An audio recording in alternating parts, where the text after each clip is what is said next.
बिस्मिल्लाहिर्रहमानिर्रहीम। कैसे हैं भाई आप लोग? रटना नहीं है, समझना है। Syntax book board second year chemistry chapter number 2 chemistry of outer transition elements का पार्ट 10 हम करने जा रहे हैं। कॉपी पेंसिल ले लीजिए, लेक्चर को नोट करना और मुस्कुराते रहना। सारे सेल्फ असेसमेंट करने जा रहे हैं इसी वीडियो के अंदर, सिर्फ एक को छोड़ के, क्योंकि वो एक हम already nomenclature of coordination compounds वाले टॉपिक में कर चुके हैं। यानी कि 6A जो पार्ट है, ठीक है, 6A 6B जो पार्ट है, 6A जो पार्ट है उसका पार्ट 2 जो है, दो पार्ट हैं 6A के, 6A1 और 6A2। जो 6A2 है उसके अंदर हम ये सेल्फ असेसमेंट कर चुके हैं, ठीक है। नए आने वालों के लिए बता रहा हूँ, बाकी जो बच्चे तरतीब से देखते हुए आ रहे हैं उनको तो सब वजह पता है, ठीक है। और ये जो है, ये कौन सा है? ये सेल्फ असेसमेंट नंबर 4 था, पेज नंबर 46 के ऊपर। Self assessment number 4, right the IUPAC names of the following complexes. ये हम ऑलरेडी कर चुके हैं, ठीक है। किसके अंदर? 6A part 2। और उसी 6A पार्ट 2 के अंदर हम शॉर्ट क्वेश्चन आंसर्स का question number 1, right the IUPAC names of the following, ये भी कर चुके हैं, ठीक है भाई। तो ये मैंने आपको दोबारा बता दिया है। अब सेल्फ असेसमेंट कर लें। पहला सेल्फ असेसमेंट इसका उठा लेते हैं। 5 सेल्फ असेसमेंट हैं टोटल इसके अंदर, जिसमें से एक हम कर चुके हैं, 4 हम अभी करेंगे, ठीक है। कॉपी पेंसिल ले लीजिए, लेक्चर को नोट करना और मुस्कुराते रहना है। पेज नंबर 38 पे ये आप देख लें, self assessment number 1, self assessment number 1, ये पहला सेल्फ असेसमेंट है। इसमें क्या बोल रहा है? Right the electronic configuration of the transition metal. ज़रा अलर्ट रहिएगा, इस बात को जहन में रखिएगा कि एक होती है हमारे पास इलेक्ट्रॉनिक कॉन्फ़िगरेशन, एक होती है हमारे पास वैलेंस इलेक्ट्रॉनिक कॉन्फ़िगरेशन। तो इसमें फ़र्क रखिएगा, ठीक है। ये जो इसने आपको बोला है, इसने बोला है right the electronic configuration, valence electronic configuration नहीं बोला इसने। वैलेंस इलेक्ट्रॉनिक कॉन्फ़िगरेशन इसने सेल्फ असेसमेंट 2 में बोला है, ठीक है। तो ये फ़र्क रखिएगा। अभी जो हम करने जा रहे हैं वो इलेक्ट्रॉनिक कॉन्फ़िगरेशन करने जा रहे हैं। EC इलेक्ट्रॉनिक कॉन्फ़िगरेशन किस किस की? वैनेडियम की, ठीक है। नंबर 2 मैंगनीज की, नंबर 3 निकल की, और नंबर 4 टाइटेनियम की। इन 4 की इलेक्ट्रॉनिक कॉन्फ़िगरेशन हम करने जा रहे हैं। इलेक्ट्रॉनिक कॉन्फ़िगरेशन जब हम करते हैं ऑफ बोआ प्रिंसिपल को फॉलो करते हैं, और ऑफ बोआ प्रिंसिपल जो है वो हमें बताता है कि भाई आप जो है, जो लोवेस्ट एनर्जी लेवल है सबसे पहले उसमें इलेक्ट्रॉन आप रखें। जिस शेल की कम एनर्जी होगी आप उसमें पहले इलेक्ट्रॉन रखेंगे, और उसके बाद जिस शेल की एनर्जी होगी उसमें इलेक्ट्रॉन रखेंगे, और उसके बाद जिस शेल की एनर्जी होगी उसमें इलेक्ट्रॉन रखेंगे। अब ये हमें कैसे पता चलेगा कि किस शेल की एनर्जी कम है? उसके बाद ये जो तरतीब बनी हुई है कि अब जो है इस शेल के अंदर हमें इलेक्ट्रॉन रखना है, अब इस शेल में जो है हमें इलेक्ट्रॉन रखना है, ये हमें कैसे पता चलेगा? तो ऑफ बोआ प्रिंसिपल के साथ साथ एक स्कीमेटिक डायग्राम है, वो क्या है वो यहाँ मैं बना देता हूँ, जिसको आपने फॉलो करना है। 1s 2s 2p 3s 3p 3d 4s 4p 4d 4f 5s 5p 5d 5f 6s 6p 6d 6f 7s 7p 7d 7f। बस इतने काफ़ी हैं। अब आपने क्या करना है? डायगोनल लाइंस खींचनी है ऐसे,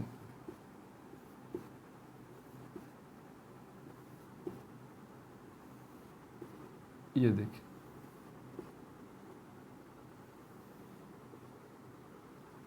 इसके मुताबिक चलना। कभी हम यूँ चलते हैं, कभी हम यूँ चलते हैं, आपको यूँ चलना है। ये पहला हो गया, ये दूसरा हो गया, ये तीसरा 2p हो गया, चौथा 3s हो गया, पांचवा 3p हो गया, छठा 4s हो गया, सातवां 3d हो गया, आठवां 4p हो गया, नवां 5s हो गया, 10वां 4d हो गया, 11वां 5p हो गया, 12वां 6s हो गया। ठीक है, यूं यूं यूं यूं यूं यूं आप चलते रहेंगे तो बिल्कुल आप ऑफ-बोआ प्रिंसिपल को फॉलो करते रहेंगे। लोवेस्ट एनर्जी लेवल वाला शेल जो है वो खुद पहले आपको मिलता रहेगा। समझ में आ गई बात? तो अभी जो हम करेंगे इसी के मुताबिक करेंगे, आप इसको चेक भी कर सकते हैं, सिवाय कुछ को छोड़ के। 2 एक्सेप्शंस हैं इसके अंदर जो आपके इस सेल्फ असेसमेंट में नहीं है। एक क्रोमियम है, दूसरा कॉपर है। ठीक है, वो मैं पिछली वीडियोस में उनकी बाकायदा इलेक्ट्रॉनिक कॉन्फ़िगरेशन करवा भी चुका हूँ शुरू की वीडियोस के अंदर। ठीक है भाई, बहरहाल वैनेडियम को लेते हैं अगर हम सबसे पहले, तो वैनेडियम का एटॉमिक नंबर हमें चाहिए। इसका वैनेडियम का एटॉमिक नंबर जो है वो हमारे पास कितना है, 23 है। वैनेडियम का एटॉमिक नंबर 23 है, मैंगनीज का 25 है, निकल का 28 है और टाइटेनियम का 22 है। अब इसकी इलेक्ट्रॉनिक कॉन्फ़िगरेशन अगर हम करते हैं तो 1s2 पहले 2, फिर उसके बाद 2s2, 2p6, 3s2, 3p6। ये याद रख लें आप। आउटर ट्रांजिशन एलिमेंट जितने भी हैं चारों सीरीज़ के, 3d series, 4d series, 5d series, 6d series, उनकी electronic configuration point of view से आप पहले ही ये बात याद रख लें कि ये तो आपको लिखने ही लिखने हैं, ये तो आपको लिखने ही लिखने हैं। ठीक है, 1s2, 2s2, 2p6, 3s2, 3p6। इसके बाद आपको 3d सीरीज़ के लिए, आउटर ट्रांजिशन एलिमेंट्स में 3d सीरीज़ के लिए, ये जो है ना ये सब 3d सीरीज़ के, 3d सीरीज़ के लिए आपको यहाँ 2 लिख लेने हैं। एक 4s लिखना है और 3d आपने लिखना है। इसको पक्का पक्का याद कर लें कि आखिर में ये आएंगे और शुरू में ये आएंगे। ये शॉर्टकट बता रहा हूँ आपको। जब भी आउटर ट्रांजिशन एलिमेंट की बात आती है, 3d सीरीज़ के एलिमेंट्स की बात आती है, आपने यही तरतीब रखनी है। और 3d सीरीज़ के अलावा 4d सीरीज़ है, 5d सीरीज़ है, 6d सीरीज़ है आउटर ट्रांजिशन एलिमेंट्स की, तो इसको आपने रखना है। और यहाँ पर फिर चेंजेस होगी। 4d series, 5d series, 6d series में यहाँ चेंजेस होगी। 3d सीरीज़ में ये 4s पहले आएगा, 3d बाद में आएगा। कुछ जगहों पे ये 3d पहले लिखा होता है, 4s बाद में लिखा होता है, इससे फ़र्क नहीं पड़ता। ठीक है ना, तो परेशान मत होइएगा गूगल अगर आप कर रहे हो तो। अच्छा, अब ज़रा देख लेते हैं, हमारे पास 23 इलेक्ट्रॉन्स हैं। 23 में से 2 ये हो गए, 2 ये हो गए 4, 6 ये हो गए 10, 2 ये हो गए 12, 6 ये हो गए 18। मतलब ये 18 इलेक्ट्रॉन तो इनमें आएंगे ही आएंगे। 18 इलेक्ट्रॉन की कोई टेंशन नहीं है, आप इसको इसी तरह से लें। अब जो बाकी बच जाते हैं, अब 23 है, इसमें से 18 अगर आप माइनस कर दें तो 5 इलेक्ट्रॉन बचते हैं। 5 इलेक्ट्रॉन में से 2 इलेक्ट्रॉन आप इसमें रख दीजिए और अब कितने बच गए, 3 इलेक्ट्रॉन आप इसमें रख दीजिए। ये हो गई इलेक्ट्रॉनिक कॉन्फ़िगरेशन वैनेडियम की। ठीक है भाई, अगर आप इसको देखें तो ये स्कीमेटिक डायग्राम को बिल्कुल ये फॉलो कर रहा है, देख सकते हैं आप। जो क्रोमियम और कॉपर है उसके ऊपर मैं बता चुका हूँ पिछली वीडियोस के अंदर, तफसील से उसकी इलेक्ट्रॉनिक कॉन्फ़िगरेशन करके दिखा चुका हूँ। ठीक है भाई, अगली इलेक्ट्रॉनिक कॉन्फ़िगरेशन जो इसके अंदर है हमारे पास, अच्छा एक और भी है। ठीक है, एक और भी है, वो भी आपको बता दूँ। ये वाला जो पोर्शन है ना, ये आपके पीरियोडिक टेबल के अंदर जो 8A के हमारे पास वो हैं एलिमेंट्स हैं, है ना हमारे पास हीलियम है, आर्गॉन है, क्रिप्टॉन है, जीनॉन है, ये जो सारे आते हैं 8A वाले, 0 ग्रुप वाले नोबल गैसेस जो हैं, इनर्ट गैसेस जो हैं वो। तो आप गूगल पे भी आपने नोट किया होगा, तो ये क्या करते हैं कि उन इनर्ट गैसेस की जो इलेक्ट्रॉनिक कॉन्फ़िगरेशन जिससे मैच कर रही है, उसको भी यहाँ पे लिख देते हैं। जैसे कि 18 इलेक्ट्रॉन वाली ये जो है ना, ये आर्गॉन वाली है, तो इसको इस तरह से भी आपको कहीं लिखा हुआ अगर नज़र आ जाए तो परेशान मत होइएगा, इस तरह से भी ये लिखा जा सकता है। आर्गॉन का एटॉमिक नंबर 18 है, तो आर्गॉन के जब आप इलेक्ट्रॉनिक कॉन्फ़िगरेशन करेंगे तो बिल्कुल इस तरह से होगी। तो दो तरीके हैं वैनेडियम के, या तो आप इस तरह से कर लें, ये इलेक्ट्रॉनिक कॉन्फ़िगरेशन हो गई, या शॉर्टकट में इस तरह से भी इलेक्ट्रॉनिक कॉन्फ़िगरेशन की हुई होती है। आर्गॉन के ऊपर 18 मैंने वैसे लिख दिया, आप ये लिखा हुआ नहीं होता तो मैं इसको हटा रहा हूँ। समझ में आ गई बात? दोनों तरीके हैं। आपने जो करना है, आपने इस तरह से नहीं करना, या आपको जिस तरह से अगर गूगल पे नज़र आता है या कहीं नज़र आता है तो परेशान मत होइएगा, ये असल में वैनेडियम की ही इलेक्ट्रॉनिक कॉन्फ़िगरेशन है। ठीक है भाई, ये रही एक्चुअल जो आपने करनी है। अगली देख लेते हैं। अगली हमारे पास कौन सी है? मैंगनीज़। ये नंबर 1 हो गई, ये नंबर 2। मैंगनीज़ को अगर देखें तो इसका एटॉमिक नंबर 25 है। वही सब कुछ होगा, यहाँ तक तो आपने करना ही करना है ना। 1s2, 2s2, 2p6, 3s2, 3p6, यहाँ तक तो करना ही करना है। 18 इलेक्ट्रॉन तो ये आएंगे ही आएंगे। उसके बाद क्योंकि ये 3D सीरीज़ वाले हैं आउटर ट्रांजिशन एलिमेंट में, तो ये 4s आएगा और ये 3D आएगा। ठीक है भाई, दो इससे इसके होगा। अब यहाँ तक तो आपके कितने हो गए इलेक्ट्रॉन? 18। तो 25 में से 18 तो यहाँ आ गए, 2 इसमें आ गए, तो अब कितने हो गए? 20। 5 इसके अंदर आ गए। ये हो गई आपकी इलेक्ट्रॉनिक कॉन्फ़िगरेशन मैंगनीज़ की भी। ठीक है भाई। अच्छा, उसके बाद इलेक्ट्रॉनिक कॉन्फ़िगरेशन किसकी? निकल की है। निकल क्या लिखा हुआ है? 28 इसका एटॉमिक नंबर है। वही सब कुछ होगा, 1s2, 2s2, 2p6, 3s2, 3p6 और आगे फिर 4s और 3d। ठीक है भाई, कितने हैं इलेक्ट्रॉन? 28 हैं। 28 में से 18 हो गए, 2 यहाँ पर आ गए, 20 हो गए। 20 के बाद कितने बचे? 8 इसके अंदर आ गए। ये हो गई इलेक्ट्रॉनिक कॉन्फ़िगरेशन आपकी निकल की। ठीक है भाई। अब चलते हैं टाइटेनियम की। टाइटेनियम का एटॉमिक नंबर जो है वो 22 है। वही होगा 1s2, 2s2, 2p6, 3s2, 3p6, 4s और 3d। 18 इलेक्ट्रॉन ये हो चुके। 22 में से 18 यहाँ पर आ गए, 22 में से 18 यहाँ आ गए, 4 बचे, 4 में से 2 यहाँ आ गए, 2 यहाँ आ गए। ये हो गई आपकी टाइटेनियम की भी इलेक्ट्रॉनिक कॉन्फ़िगरेशन। 4 हो गई। सेल्फ असेसमेंट नंबर 1 हो गया। सेल्फ असेसमेंट नंबर 2 चलें। इसमें आपसे इलेक्ट्रॉनिक कॉन्फ़िगरेशन नहीं बोल रहा, आपसे बोल रहा है वैलेंस इलेक्ट्रॉनिक कॉन्फ़िगरेशन। ज़रा ध्यान से कीजिएगा, ठीक है। वैलेंस इलेक्ट्रॉनिक कॉन्फ़िगरेशन आपसे बोल रहा है। किन की बोल रहा है? एटम्स नहीं है ये, ठीक है, ये आयंस हैं। क्या हैं ये आयंस हैं। मैं यहाँ लिख देता हूँ। क्या बोल रहा है आपसे?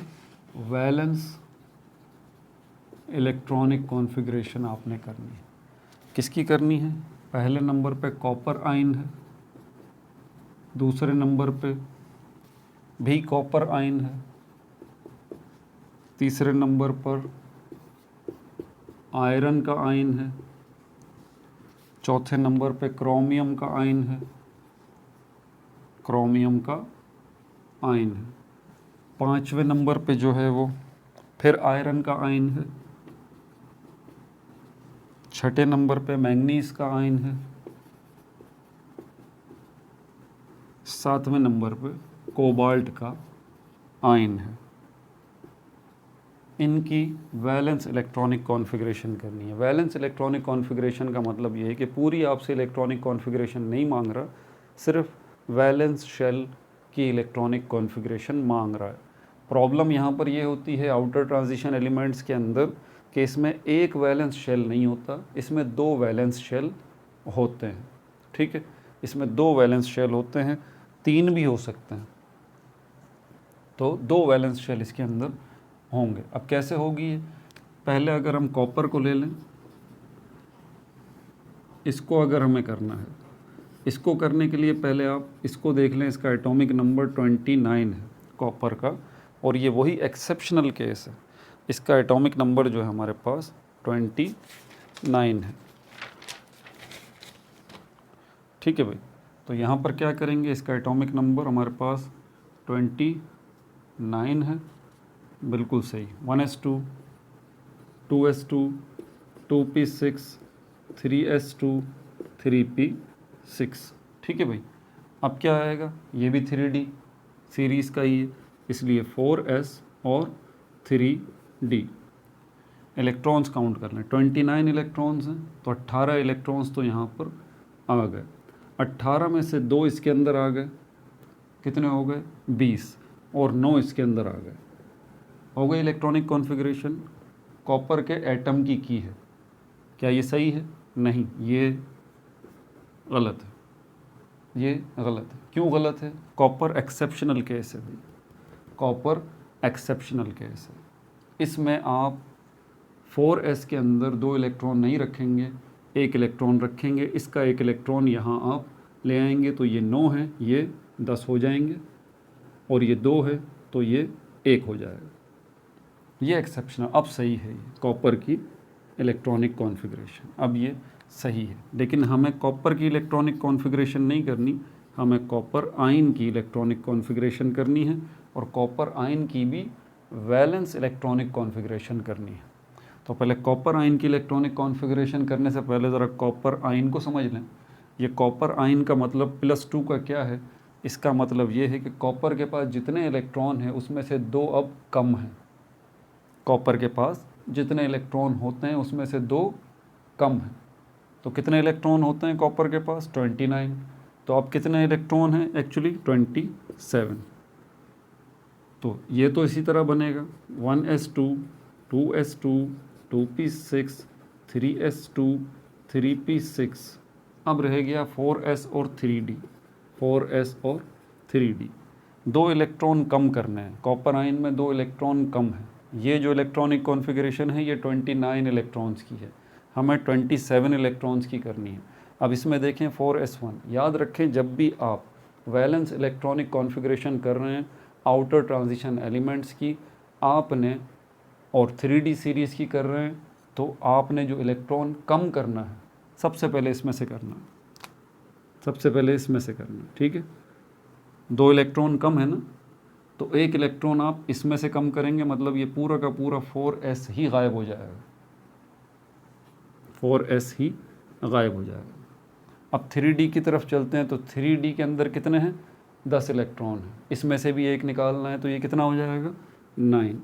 तो अगर मैं इसको देखूं तो अब ये बन जाएगा 3d9।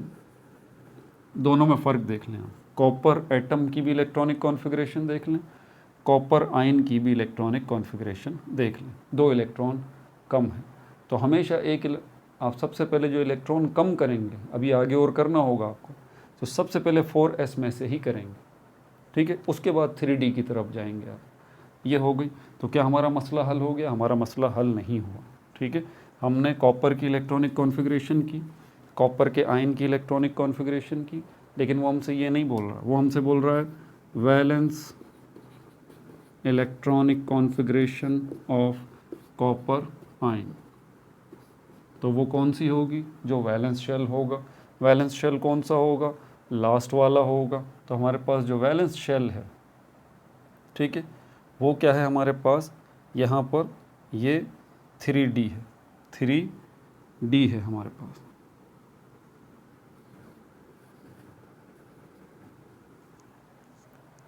ये वाला जो शेल है,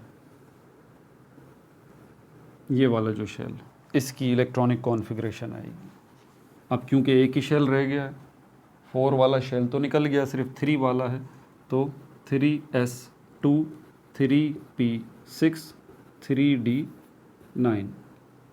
ठीक है भाई, तो ऐसे भी आप कर सकते हैं, तीसरे वाले शेल को ले लें, ये भी वैलेंस शेल इलेक्ट्रॉनिक कॉन्फ़िगरेशन है। ठीक है, और सिंपली सिर्फ आप इसको भी ले सकते हैं, ये बात मेरे जहन में रखिएगा। ठीक है, दोनों तरह से आप कर सकते हैं। ठीक है भाई, तो अब चलते हैं आगे। इसके बाद हमारे पास कौन सा है?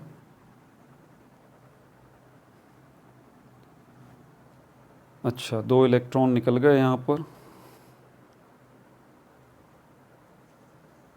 ठीक है, आगे चलें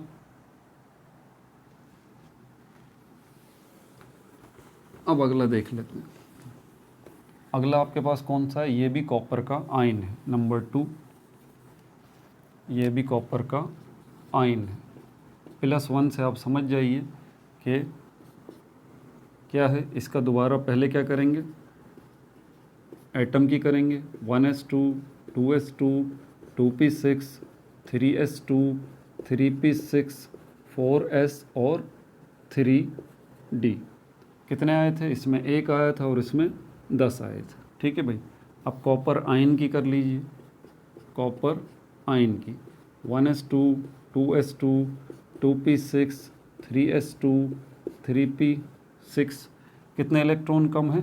1 इलेक्ट्रॉन कम है। किस में से कम करेंगे? इसी में से कम करेंगे, तो ये पूरा का पूरा चला जाएगा और सिर्फ 3d10 जो है वो बचेगा। अब यहाँ पर हम कहेंगे वैलेंस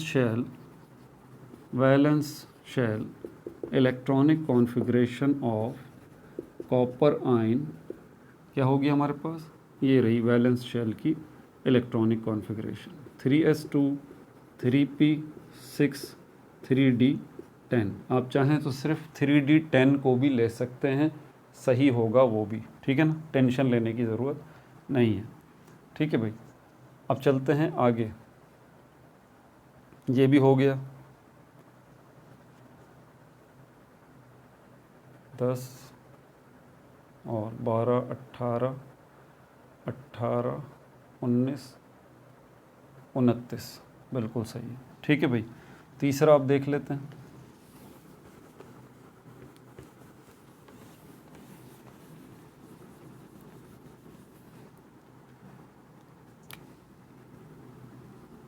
तीसरा हमारे पास है आयरन का, आयरन +3।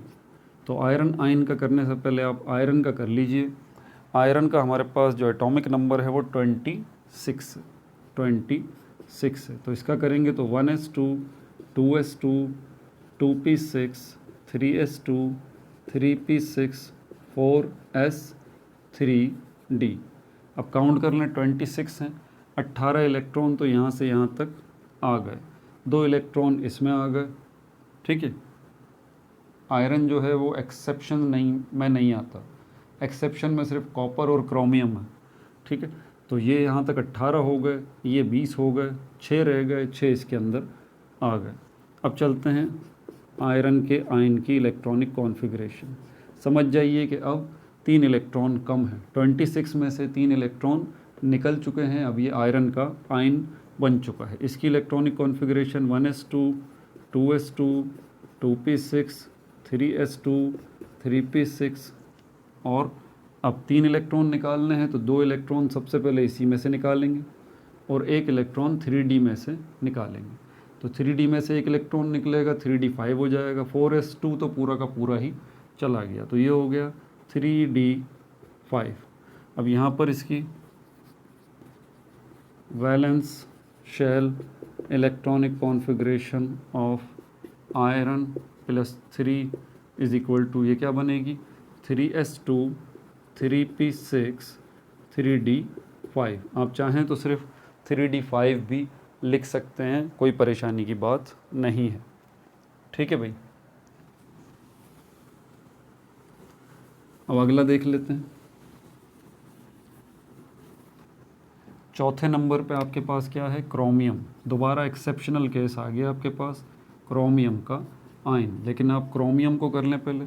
क्रोमियम जो है इसका एटॉमिक नंबर हमारे पास 24 है, 24 है। तो इसकी electronic configuration 1s2 2s2 2p6 3s2 3p6 और 4s3d।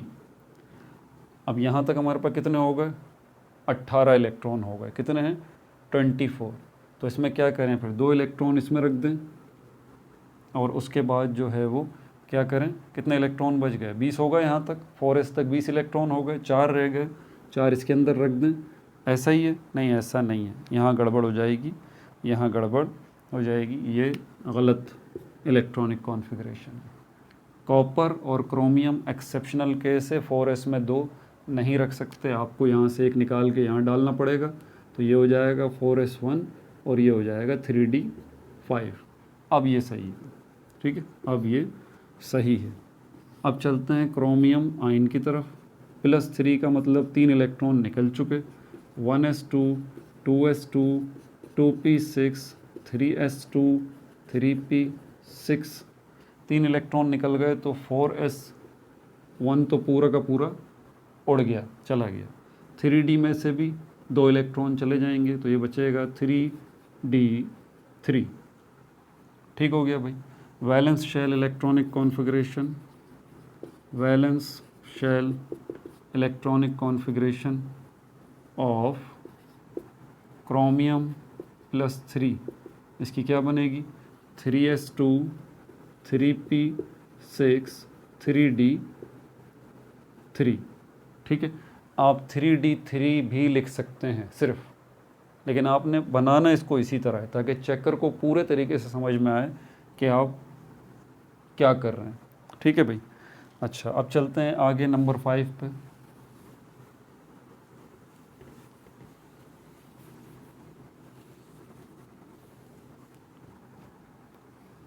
नंबर 5 आयरन दोबारा आ गया +2। तो पहले आयरन को देख लेते हैं। इसकी अभी इलेक्ट्रॉनिक कॉन्फ़िगरेशन की थी। इसका एटॉमिक नंबर है 26, 1s2, 2s2, 2p6, 3s2, 3p6 और 4s3d। तो यहाँ पर कितने 26 इलेक्ट्रॉन है, 18 हो चुके, 2 इसके अंदर आ गए, 20 हो गए, 6 इसके अंदर आ गए। ठीक है भाई, आयरन एक्सेप्शनल केस नहीं है, इसलिए इसके 4s में 2 इलेक्ट्रॉन हम रखेंगे। तो ये 20 हो गए और ये 26 हो गए। अब चलते हैं आयरन के आयन की तरफ। +2 का मतलब है कि 2 इलेक्ट्रॉन जा चुके,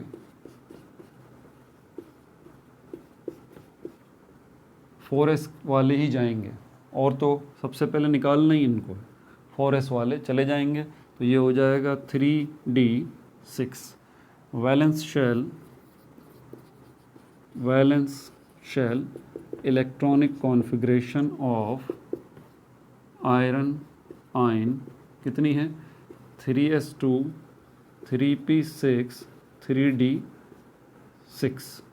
ठीक है भाई, आप सिर्फ 3d6 भी लिख सकते हैं, ये भी सही होगा। आपके नोट्स वगैरह में अगर ये लिखा हुआ है, ठीक है, तो सही लिखा हुआ है, टेंशन लेने की ज़रूरत नहीं है।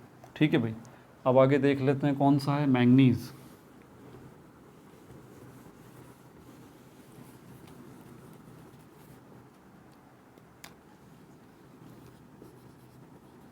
मैंगनीज़, तो सबसे पहले मैंगनीज़ जो है उसका कर लेते हैं। मैंगनीज़ का जो एटॉमिक नंबर है वो 25 है, 25। ठीक है भाई, 1s2, 2s2, 2p6, 3s2, 3p6 और 4s और 3d। यहाँ तक 18 इलेक्ट्रॉन हो गए, 2 इसमें डाल दें। ठीक है, 20 हो गए, 20 के बाद 5 इसमें डाल दें, 25 हो गए। ठीक है, अब चलते हैं मैंगनीज़ आयन की तरफ। +2 का मतलब 2 इलेक्ट्रॉन इसमें से निकल गए। अब बताने की ज़रूरत तो नहीं है कि 2 इलेक्ट्रॉन जो निकल गए हैं वो कहाँ से निकलेंगे। एग्जैक्टली 4s2 पूरा का पूरा ही बेचारा ये चला जाएगा, 3d5 बचेगा। तो valence shell electronic configuration of manganese जो है क्या आ जाएगी इसकी? 3s2, 3p6, 3d5। आप चाहें तो 3d5 भी लिख सकते हैं, अगर आपको 3d5 ही सिर्फ नज़र आ रहा हो तो भी सही है। ठीक है भाई। आखिरी कोबाल्ट का देख लेते हैं।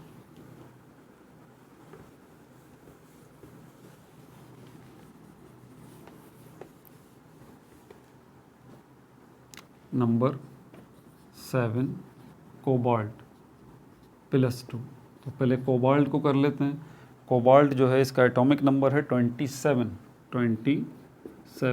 1s2, 2s2, 2p6, 3s2, 3p6 6, 4s और 3d। अच्छा वो बात तो याद है ना, भूले तो नहीं हैं आप कि इस तरह के अलावा इस तरह भी आपको इलेक्ट्रॉनिक कॉन्फ़िगरेशन आर्गॉन और ये डब्बा बना हुआ हो, आगे लिखा हुआ हो 4s3d, तो वो भी सही है। ठीक है, अगर नोट्स वगैरह में लिखा हो तो परेशान नहीं होना आपने, दोबारा आपको बात बता दी है मैंने। अच्छा, तो 27 इलेक्ट्रॉन है, 18 हो चुके, 2 इसके अंदर आ गए, 20 हो गए, 7 रह गए, 7 इसमें आ गए। कोबाल्ट आयन को देख लेते हैं, +2, 1s2, 2s2, 2p6, 3s2, 3p6, और अब क्या करना है, 2 इलेक्ट्रॉन निकालने। ठीक है ना, वही यही बेचारा कुर्बानी देगा, 4s2 और ये हो जाएगा 3d7। तो valence shell electronic configuration of cobalt ion कितनी है हमारे पास, 3s2, 3p6, 3d7। 3d7 भी अगर लिख देंगे तो भी सही है। ठीक है भाई, दूसरा सेल्फ असेसमेंट हो चुका, तीसरा सेल्फ असेसमेंट अब हम करते हैं। इसका काम ख़त्म हो गया इलेक्ट्रॉनिक कॉन्फ़िगरेशन। ओ सॉरी, यहाँ मैंने सेल्फ असेसमेंट 1 ही लिखा हुआ, ये अभी हम 2 करके बैठे हैं और अब ये 3 होगा। तीसरा सेल्फ असेसमेंट जो है वो आपका पेज नंबर 42 पे मौजूद है। इसमें आपसे ये कह रहा है एक्सप्लेन वाई। 2 कम्प्लेक्सेस के इसने नाम बताए हैं। एक कम्प्लेक्स है tetra amine copper 2, tetra amine copper 2 ion है ये।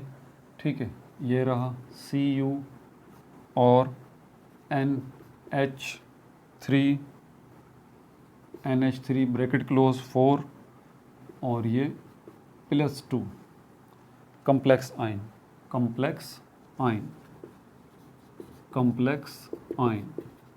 ये जो tetra amine copper 2 complex ion है ना, इसका जो कलर है वो ब्लू है, वाइल जबकि एक और कम्प्लेक्स है वो कलरलेस है। कौन सा वाला, tetra hydro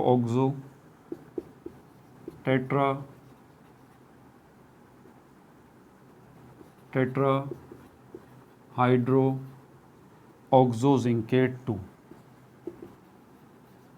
ZnOH4 bracket close -2 ion.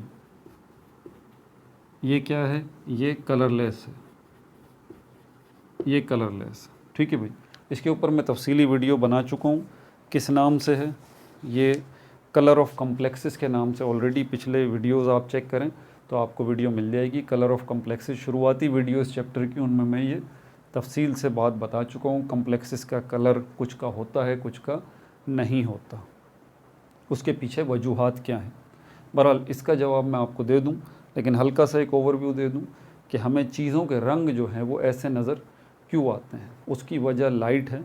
Light जो है, जो सनलाइट है, वो 7 कलर्स का मजमूआ है। तो किसी चीज़ से जब लाइट टकराती है, लाइट से मतलब सनलाइट है, ये बात जहन में रखिएगा।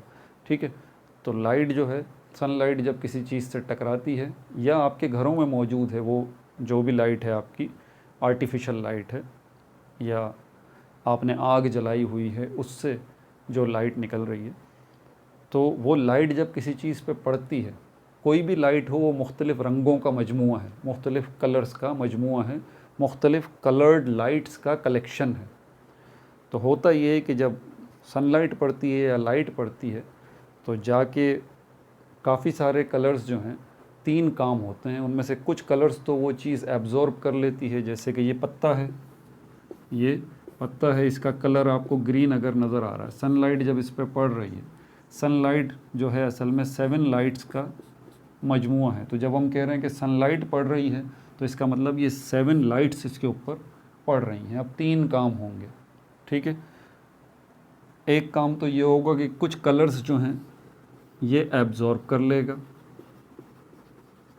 कुछ कलर्स जो हैं इसमें से गुज़र जाएंगे, पास हो जाएंगे, और कुछ कलर्स जो हैं कोई एक कलर, ठीक है, कोई एक कलर रिफ्लेक्ट होगा, टकरा कर वापस आएगा। कहाँ पर आएगा? आपकी आँख में। तो जो कलर भी टकरा कर वापस आएगा आपकी आँख में, आपको वो चीज़ उसी कलर की नज़र आएगी। ये जो लीफ है, ये पत्ता आपको ग्रीन कलर का नज़र आ रहा है, उसकी वजह यही है कि ग्रीन कलर टकरा कर वापस आ रहा है आपकी आँख में, इसीलिए ये पत्ता आपको ग्रीन कलर का नज़र आ रहा है। इनफैक्ट जितनी चीज़ों के कलर्स हमें नज़र आते हैं उसके पीछे वजह यही होती है कि उनके कलर्स ऐसे क्यों होते हैं, ठीक है। तो ये तो कलर का कॉन्सेप्ट हो गया। अब एग्जैक्टली ये अगर टेट्राअमाइन कॉपर 2 जो है हमें ब्लू कलर का नज़र आ रहा है, तो आप समझ जाइए कि बाकी लाइट्स तो इसमें से या तो पास हो रही हैं, कुछ लाइट्स के कलर्स जो हैं, जब मैं लाइट्स की बात कर रहा हूँ तो कलर्स बोल रहा हूँ, तो कुछ कलर्स जो हैं वो इसमें से गुज़र जा रहे हैं, कुछ कलर्स जो हैं इसमें से ये एब्ज़ॉर्ब कर रहा है, टेट्राअमाइन कॉपर कुछ कलर्स को एब्ज़ॉर्ब कर रहा है, कुछ कलर्स को अपने अंदर से गुज़र जाने दे रहा है, और ब्लू कलर इससे टकराकर वापस आ रहा है हमारी आँख में, इसलिए ये हमें टेट्राअमाइन कॉपर 2 ये ब्लू कलर का नज़र आ रहा है, ठीक है। अभी ये पूरी बात नहीं हुई है, ठीक है, अभी मैं इसका जवाब लिखवाऊंगा। अब जब हम टेट्राहाइड्रोऑक्सोजिंकेट की बात करते हैं, ये कलरलेस है, इसका कोई कलर नहीं है।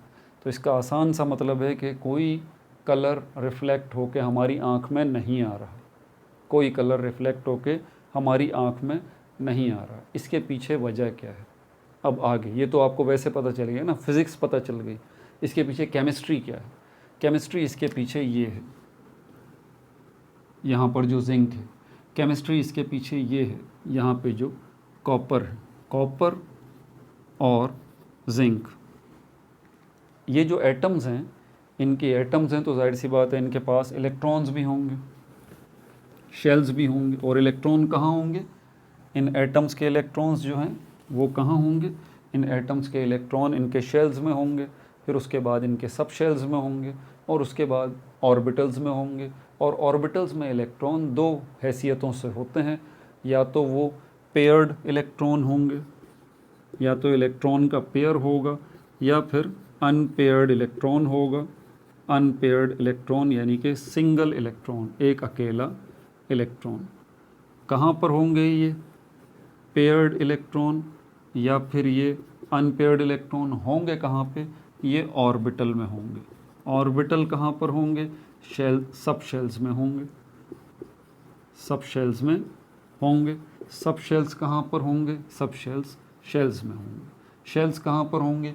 एटम्स में होंगे। तो एटम्स में जाके सब शेल्स में एटम्स में जाके शेल्स में जाके उनके सब शेल्स में जाके उनके ऑर्बिटल में जाके आप इलेक्ट्रॉन्स को चेक कर लें, कौन से इलेक्ट्रॉन जो हैं वो आपको वहाँ पर ऑर्बिटल के अंदर पेयर हालत में नज़र आ रहे हैं, कौन से इलेक्ट्रॉन आपको अकेले नज़र आ रहे हैं, अनपेयर्ड नज़र आ रहे हैं। अब यहाँ पर क्योंकि सब शेल्स जो हैं हमारे पास, आपको पता है एस बी सब शेल होता है, पी भी सब शेल होता है, डी भी सब शेल होता है, एफ भी सब शेल होता है। जो एस है इसके अंदर सिर्फ एक ही ऑर्बिटल होता है, ठीक है। पी जो है इसके अंदर 3 ऑर्बिटल होते हैं, डी जो है इसके अंदर 5 ऑर्बिटल होते हैं, और एफ जो है इसके अंदर 7 ऑर्बिटल होते हैं। हर ऑर्बिटल में 2 इलेक्ट्रॉन कम से कम आ सकते हैं। अकेला या तो 1 इलेक्ट्रॉन होगा, या फिर 2 इलेक्ट्रॉन होंगे, या फिर ऑर्बिटल खाली होगा, उसमें कोई इलेक्ट्रॉन नहीं होगा। 3 इलेक्ट्रॉन नहीं हो सकते, ये नामुमकिन है एक ऑर्बिटल के अंदर, ठीक है। अब यहाँ पर ये सारा स्ट्रक्चर जब आपने समझ लिया, अब कॉपर और जिंक के अंदर हम देखते हैं कि इसके पीछे वजह क्या है। अब इसका जवाब जो है वो आप लिख लें डायरेक्टली इसका जवाब आप लिख लें ताकि आपके पास नोट्स में आ जाए। बिकॉज क्या है? Because there is no unpaired electron available in d orbital, hence dd transition not possible, because zinc colorless पूरा लिख लें इसका जवाब भाई। फिर आप बोलेंगे सर जवाब पूरा नहीं लिखवाया आपने, ठीक है, तो आप पूरा इसका जवाब लिख लें। आंसर इन क्या है, tetrahydroxozincate 2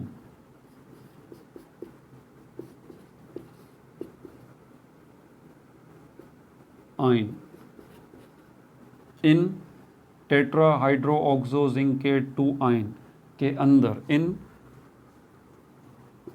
zinc atom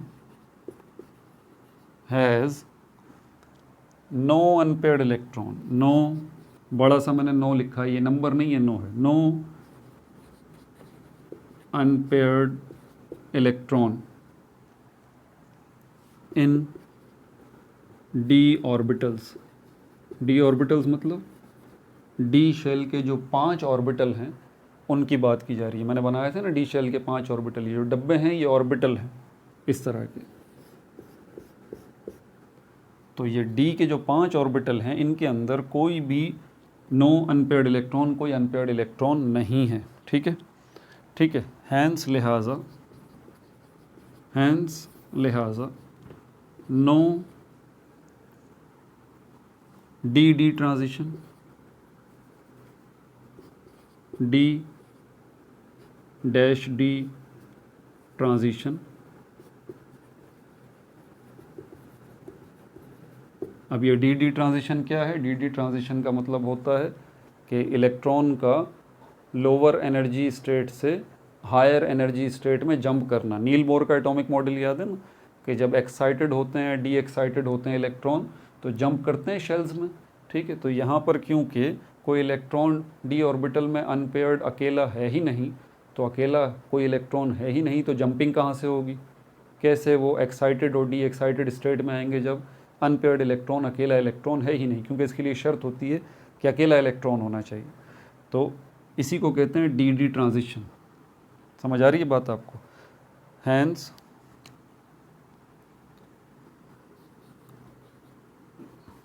no DD transition is possible, no DD transition is possible, hence लिहाजा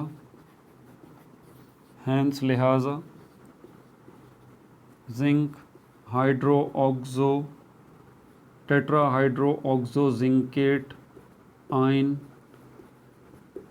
is colorless। अब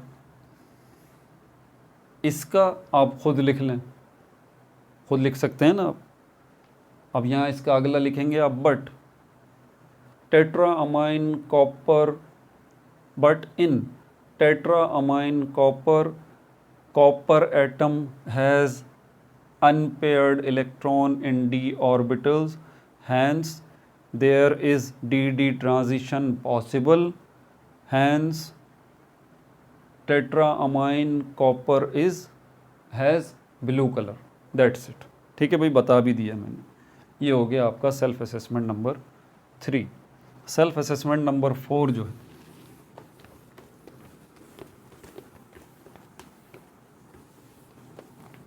वो हम ऑलरेडी कर चुके हैं। सेल्फ असेसमेंट नंबर 5 जो है वो करेंगे। सेल्फ असेसमेंट नंबर 5 जो है वो करेंगे। सेल्फ असेसमेंट नंबर 4 कौन सा है? ये रहा, पेज नंबर 46 के ऊपर हम कर चुके हैं already. Right the IUPAC names of the following complexes. आखिरी सेल्फ असेसमेंट जो है इसका कर लें, पेज नंबर 49 पे मौजूद है। ये पढ़ के मैं आपको बता देता हूँ। Explain why potassium dichromate, potassium dichromate का बोल रहा है, potassium dichromate, why potassium dichromate and potassium permanganate and potassium permanganate KMnO4, potassium permanganate जो है are generally used in redox titration, used in redox titration. इसके ऊपर already मैं video बना चुका हूँ, रिडॉक्स टाइट्रेशन क्या है, ठीक है, उसमें आप देख सकते हैं पिछली वीडियोस के अंदर। ये मैंने टॉपिक बनाया था क्रोमियम का भी और chromium, chemistry of potassium dichromate, और उसके अंदर रिडॉक्स टाइट्रेशन, ये मैंने पूरा एक्सप्लेन किया था, ठीक है। तो अभी तो दोबारा उसको नहीं कर सकता। अभी जो सवाल हमारा ये है कि ये पोटेशियम डाइक्रोमेट और पोटेशियम परमैंगनेट जो है वो रिडॉक्स टाइट्रेशन में क्यों इस्तेमाल किया जा रहा है। इसका आंसर लिख लीजिए, because both are strong oxidizing agent.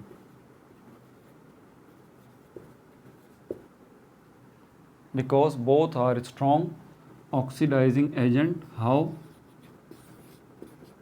कैसे हैं दोनों के दोनों ये strong oxidizing agent? Because in potassium dichromate, chromium has highest oxidation state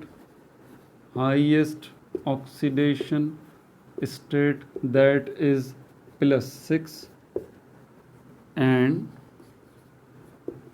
in potassium permanganate KMNO4 manganese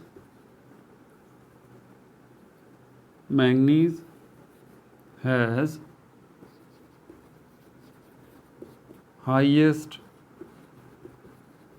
oxidation state that is +7। ठीक है भाई, सारे सेल्फ असेसमेंट हो गए। अब करेंगे हम MCQs, शॉर्ट क्वेश्चन आंसर्स, जिसमें से शॉर्ट क्वेश्चन आंसर में से क्वेश्चन नंबर 1 नहीं करेंगे, बाकी करेंगे, और लॉन्ग क्वेश्चन आंसर्स करेंगे। फिर चलेंगे हम चैप्टर नंबर 3 की तरफ, ऑर्गेनिक कंपाउंड्स की तरफ। अपना बहुत ज़्यादा ख्याल रखिएगा। No like no subscribe, only share.